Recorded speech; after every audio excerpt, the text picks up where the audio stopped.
A farmer understands the needs of every season, and so do Farm Bureau members. When Arkansas families needed electricity, our members brought it. Reliable roads, our members built them. Agricultural education, our members provided. Today's members may not live on a farm, but their connections are as close as ever. So when that difficult season comes, no member has to face it alone. For every season, Arkansas Farm Bureau. Join today.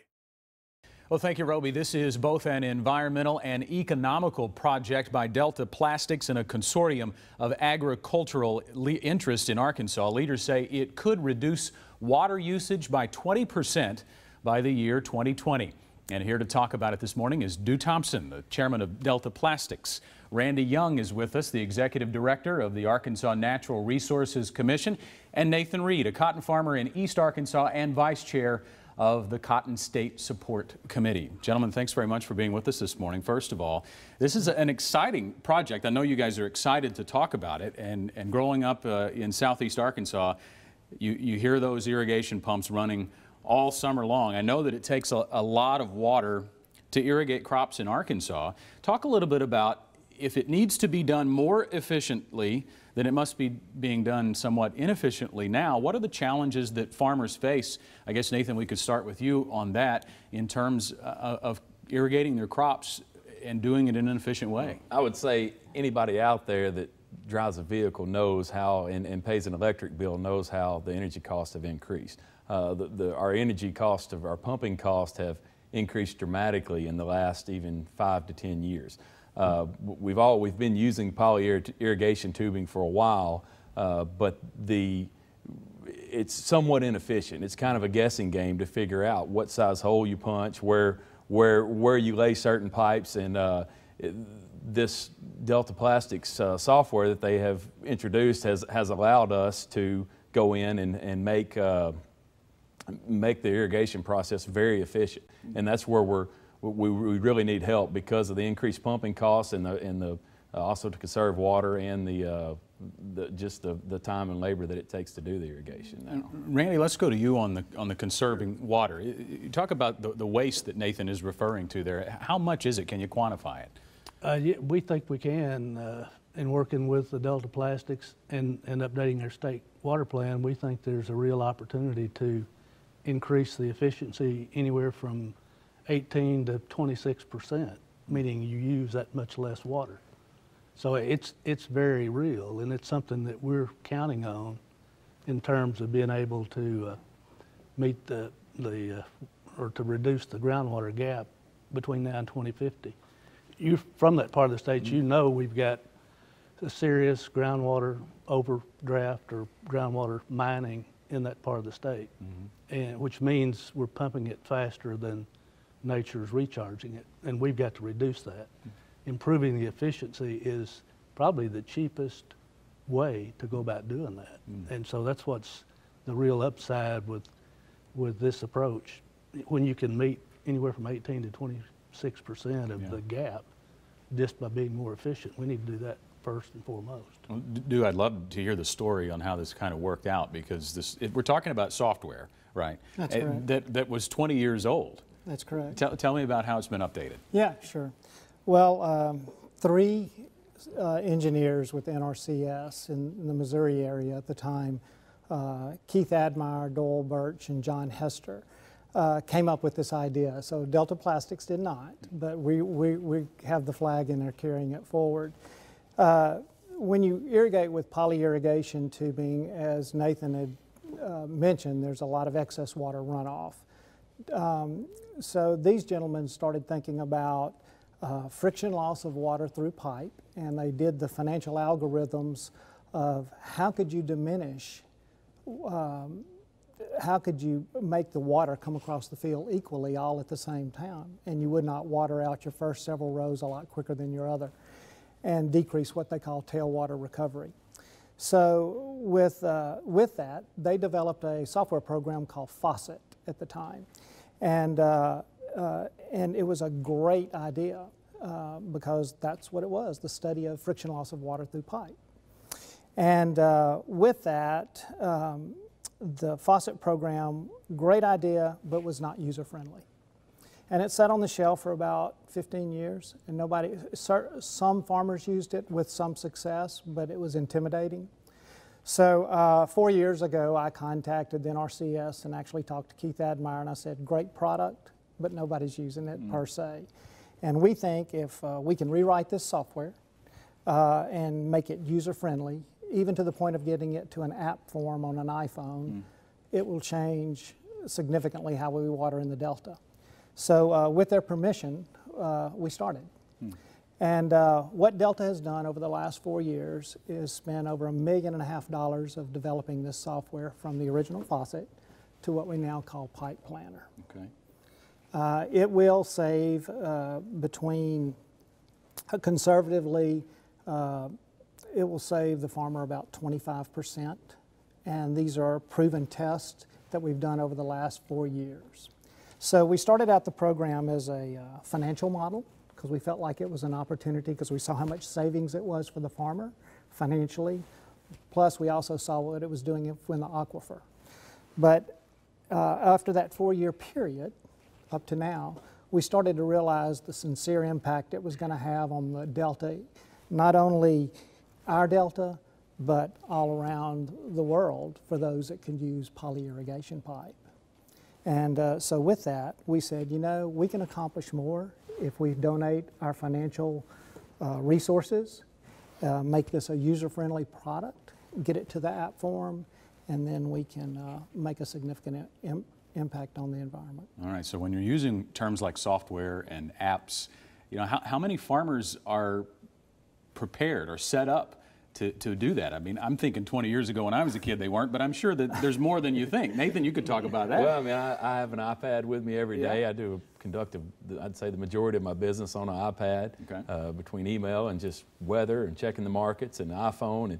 And a lot of even the tractors now come with a cloud-based computing software where you can check what tractor is where in the field. So I'd say most farmers are in tune to the computer technology. You kind of have to. We have to adapt with the times. I was looking yesterday. I was in a tractor. It's got 3 different computer screens on it, plus a camera screen. So we've got 4 screens in the tractor. And wow. I mean, they say we're close. I don't know if we'll ever replace the driver, but we're pretty close now. I was going to say, is it driving itself? I mean, that's what.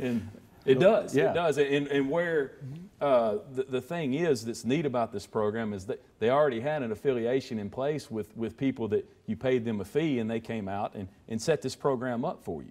And that is actually staying in place. And also, now that it's free, you've got other people coming in, like my cotton scout that scouts my cotton has already ordered a flow meter to be able to take advantage. And instead of, it's going to be a greatly reduced per acre fee or whatever fee they charge. So there's people out there that can implement this program for you for a minimal cost. You don't have to get on a computer. So. And Nathan is exactly right, because the key to this is the adoption rate. If you don't have the adoption rate, it's not going to work. Right. So us in our position, our customers are chemical companies. We do not sell to the end user, the farmer. So our chemical companies are like Helena CPS, Agri-Alliance, and they in turn sell the seed chemical to the farmer. Well, what we have done and what really made a difference was we're starting to sell in South America. And with that, we brought up 28 land owners or land managers that represented almost 1 million acres in South America, in Brazil, Argentina, Paraguay, and Uruguay. So what we did was, for a 5-day period, we put on what we call a boot camp of how to use Pipe Planner.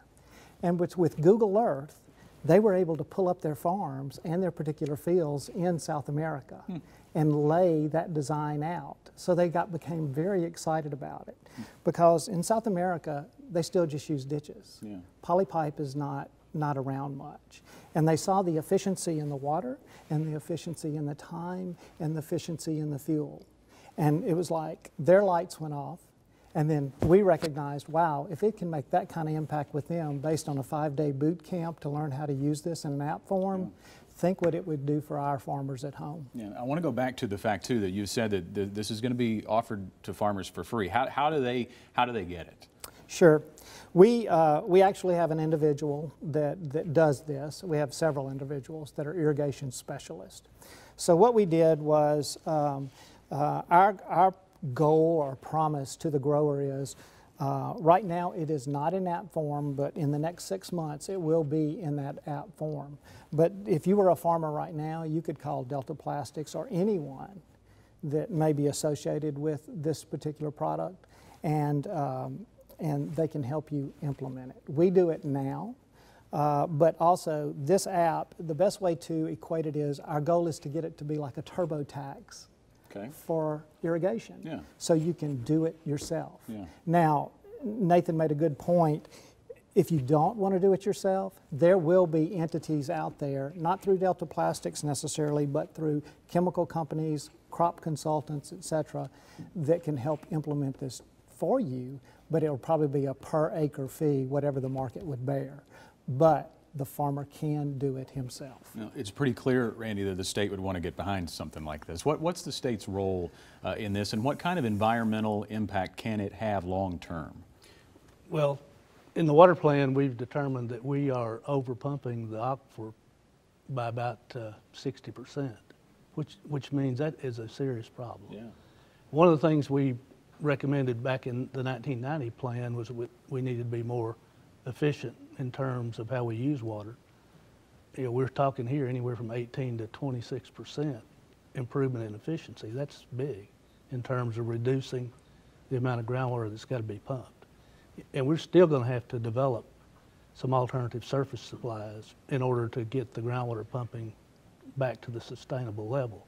But this is big time in terms of getting us well on down the road toward reaching sustainability.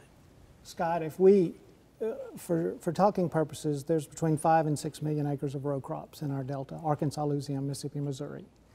If we've done the math, and I say we, it's not just Delta, it's Mississippi State, University of Arkansas, LSU, other groups. We've all worked with this in a collaborative effort. But if you took the 5 million acres and all that was under pipe planner, you would save over 1.2 trillion gallons a year out of the aquifer. It would also save between $50 and $100 million a year to the grower. So huge. It's huge, huge impact. Yeah, could definitely have implications beyond just the Arkansas Delta too. Oh, absolutely. Yeah. Just like I had mentioned the South America. Yeah. Before we wrap it up, I want to ask you last question for you. We talked about environmental impact. Tell me about more specifically the economic impact. I mean, in terms of maybe yield or cost savings. Well, what can you find? I mean, it's kind of a whole package with this program. I actually used it last year. The economic benefit, obviously, is you're watering your crop less. A lot of times we have trouble with the furrow irrigation. Certain rows run out and they're sitting there running, and you have to leave your pipe, so you have the bottom of your fields drown out the crops, so they don't yield as well. Another big economic impact is farms are getting bigger. It's hard for me to be everywhere, and with this, it's almost like paint by numbers. Used to, I would take a week off, drop everything I was doing to lay all our poly pipe, punch all the holes, just because I didn't feel comfortable with anybody else doing it. Now I can email this sheet to an employee of mine that has an iPhone, and he can look at it, and it works out perfect, better than I could ever dream of of doing it. So and then the reduced pumping costs, and it's just all around. I mean, last year I actually purchased the product, and I know they're giving it away now, but I don't regret it, because I more than paid for it last year in the first year of using this program versus the old way of just kind of a wild guess of how to do the irrigation. High-tech farming, for sure. I think as Drew said, though, the key is getting buy-in by the farmers and getting them to use it. Yes. And with the technical assistance that he mentioned, we also have conservation districts all over the state, and we're going to utilize their technicians to work with the farmers to promote and encourage use of it too. Last word. It is a collaborative effort. It's with the NRCS, with the Mississippi State, University of Arkansas, other land grant universities, LSU, and with this effort, we've got significant buy-in from other grower individuals. It will be absolutely, with the adoption rate, it can save significant amounts of money and significant amount of water. Dhu Thompson, Randy Young, Nathan Reed, thank you guys for being here. My pleasure. My pleasure. Thank you.